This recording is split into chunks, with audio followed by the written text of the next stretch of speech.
She said, "Don't wait up." I didn't. I moved out.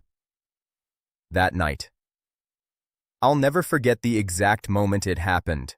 The words were casual, almost careless, but they carried a weight I couldn't ignore. "Don't wait up," she said.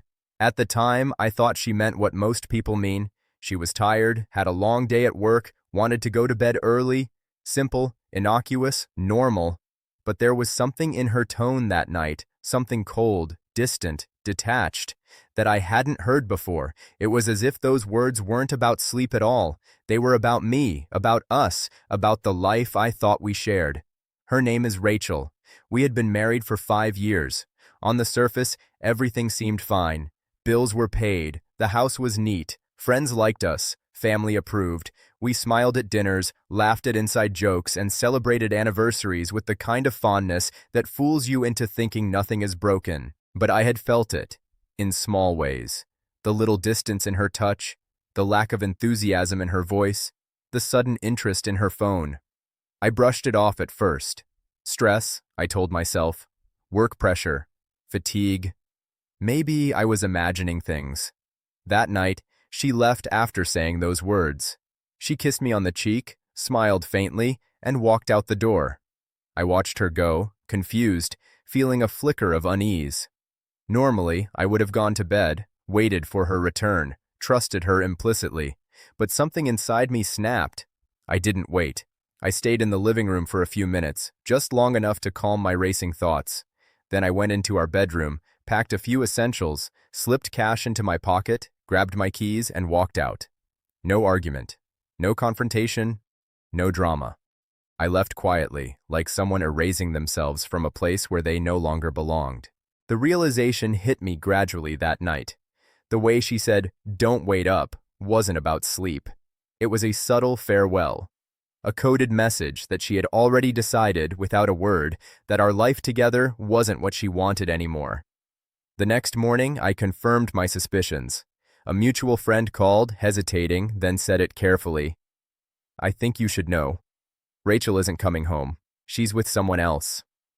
The words sank in slowly, crushingly. Someone else.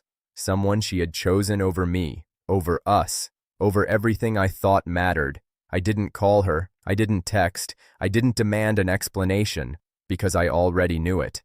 The betrayal was in the way she had said those words the night before, the way she had left, the way she had chosen another life without considering mine. I spent the next few days moving between friends' houses, a cheap motel, anywhere I could process what had happened.